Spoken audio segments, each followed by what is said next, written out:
नमस्कार साथियों, Hindi शोधमाला YouTube channel में आप सभी का स्वागत है। आज की वीडियो में हम बात करेंगे हिंदी कवि लेखकों की श्रृंखला में छायावादी कवि जयशंकर प्रसाद के बारे में।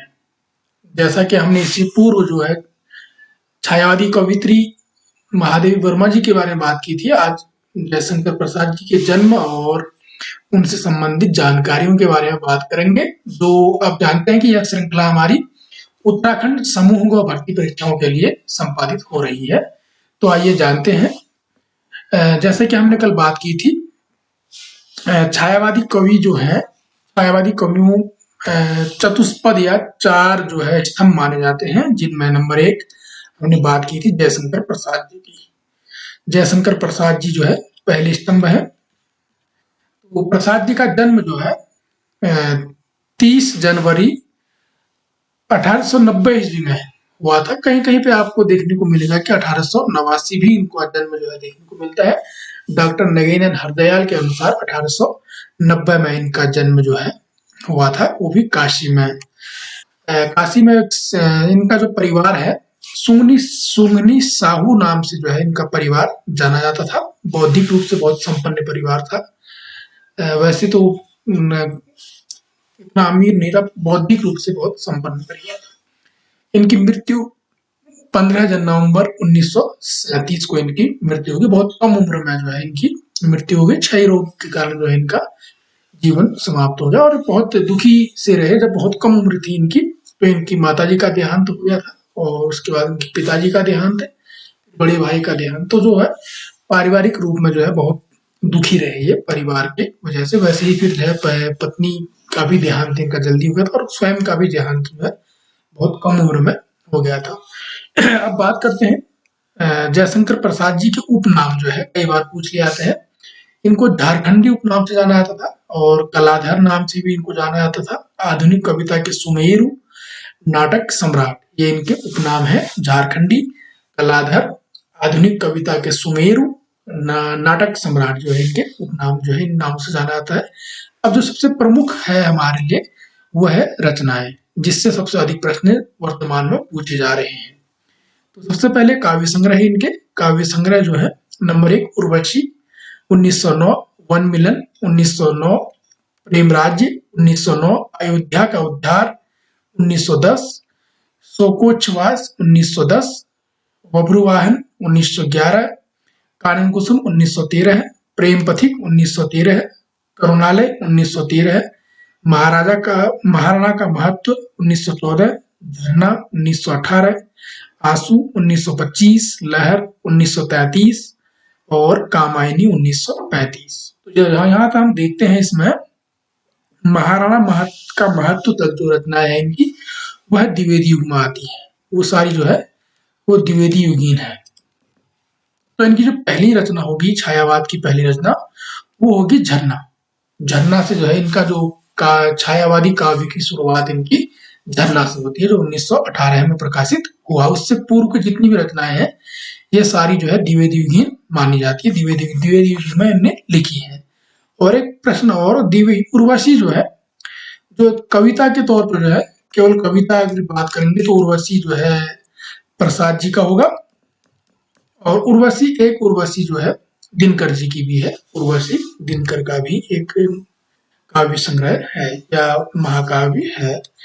अब बात करते हैं नाटक, क्योंकि नाटक सम्राट इन्हें कहा जाता है। नाटक में भी इन्हें काफी नाटक लिखे और ऐतिहासिक नाटक की रचना की। एक बात ध्यान देने योग्य है कि प्रसाद जी ने ऐतिहासिक चरित्रों को जो है नाटक के रूप में उभारा और बहुत सारे प्रसिद्धि भी इनको मिली है। नाटक में इनका पहला नाटक है विशाख, 1921 में प्रकाशित हुआ। अजात शत्रु 1922 में, कामना 1927, जन्मेजय का नाग यज्ञ 1926, स्कंदगुप्त 1928, एक घूट 1930, चंद्रगुप्त 1931, ध्रुव स्वामिनी 1933। इनमें जो है अधिकतर नाम जो है ऐतिहासिक नाम है, जो ऐतिहासिक नाटकों को जो है इन्होंने लिखा है। अब बात करते हैं उपन्यास। इन्होंने जो है 3 उपन्यास लिखे। कंकाल 1929, तितली 1934 और इरावती। इरावती जो है अपूर्ण है। कई बार पूछ लिया जा सकता है कि जयशंकर प्रसाद जी का अपूर्ण जो है, जो पूरा नहीं कर पाए जिस उपन्यास को, कौन सा उपन्यास है, वह इरावती है। इरावती को पूरा नहीं कर पाए, बाकी कंकाल और तितली जो है उन्हें पूर्ण किए थे। बात करते हैं कहानी संग्रह की। कहानी संग्रह में जो है ध्यान देने की बात है, कहानी संग्रह बहुत कम है इनके और कहानियां बहुत सारी हैं, क्योंकि जैसे एक कहानी संग्रह में बहुत सारी कहानियां होती हैं। तो पहला कहानी संग्रह इनका प्रतिध्वनि 1926, आकाशदीप 1929, आदि 1931 और इंद्रजाल 1936। कई बार प्रश्न पूछ लिया जाता है कि जयशंकर प्रसाद जी का जो है कहानी मतलब प्रकाशन की दृष्टि से कहानियों का क्रम कैसे ठीक होगा, तो कौन सा ठीक है करके। तो सबसे पहले उनकी प्रकाशित हुई है 1926 में प्रतिध्वनि, फिर आकाशदीप 1929, फिर आदि और इंद्रजाल। इंद्रजाल सबसे अंतिम उनका कहानी संग्रह है। और सबसे अंतिम जो महाकाव्य है वो कामायनी है, 1935 में लिखा गया है। और उनकी जो अन्य कहानियां हैं वो ग्राम है। ग्राम उनकी सबसे पहली कहानी है, पहली कहानी ग्राम, भी आपको ध्यान रखना है। यह ग्राम उनकी पहली कहानी है।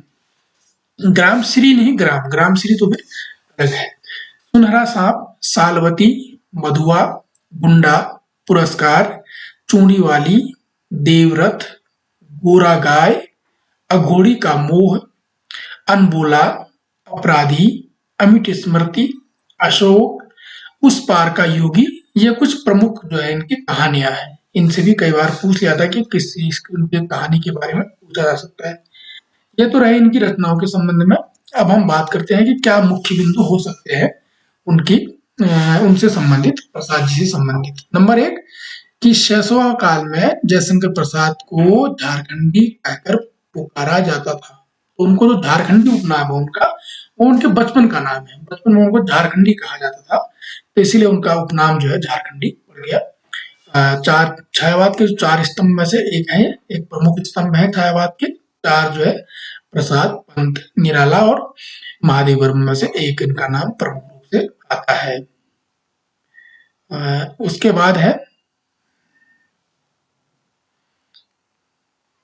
9 वर्ष की उम्र में इन्होंने कलाधर नाम से ब्रज भाषा में सवैया लिखी। तो रचना लिखी इनने सवैया रचना, वह कलाधर नाम से, कलाधर उपनाम से, इसीलिए उनका नाम कलाधर।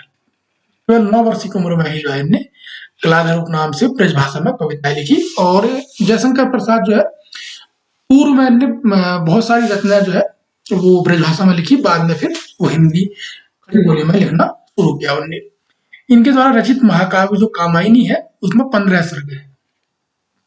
कामायनी जो है उनका प्रमुख का महाकाव्य, उसमें 15 सर्ग है।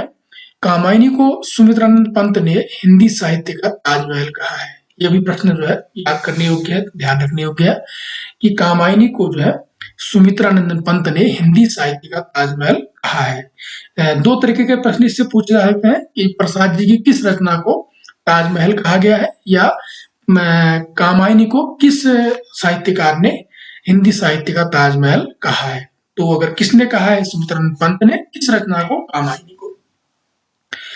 प्रसाद जी ने एक पत्रिका का संपादन भी किया था, जो जिसका नाम है इंदु। इंदु पत्रिका का संपादन किया था इन्होंने। प्रेम पथिक की रचना जो पूर्व में ब्रजभाषा में की गई थी, किंतु बाद में उसे खड़ी बोली में रूपांतरित कर दिया गया था।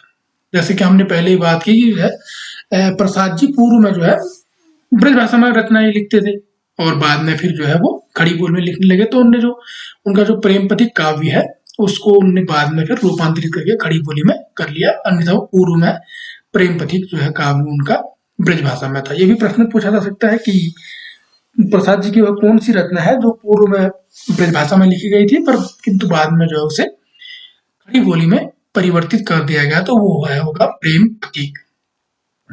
अगला है प्रसाद जी का पहला छायावादी काव्य जो है वह झरना है। जैसा कि हमने पहले ही बात की थी कि झरना से पूर्व जितनी उनकी रचनाएं हैं वो सारी रचनाएं द्विवेदी युगीन है। तो उनकी पहली जो छायावादी युगीन रचना है वह है झरना, जो 1918 में प्रकाशित हुई। तो आज की वीडियो में इतना ही। आप लोग चैनल को सब्सक्राइब जरूर कीजिए ताकि हम आगे भी इस प्रकार की वीडियो बना सकें जो आपके लिए लाभदायक रहेगा। हमारा उद्देश्य है कि आप प्रतियोगी परीक्षाओं में अच्छा प्रदर्शन करें और जल्द से जल्द आप नौकरी पा जाए, ये हमारा उद्देश्य है। तो इस उद्देश्य को पूर्ण करने में आप यह सहयोग जरूर कीजिए कि आप चैनल को सब्सक्राइब कीजिए, चैनल को लोगों में प्रसारित कीजिए ताकि अन्य लोग भी इससे लाभदायक हो सके। धन्यवाद।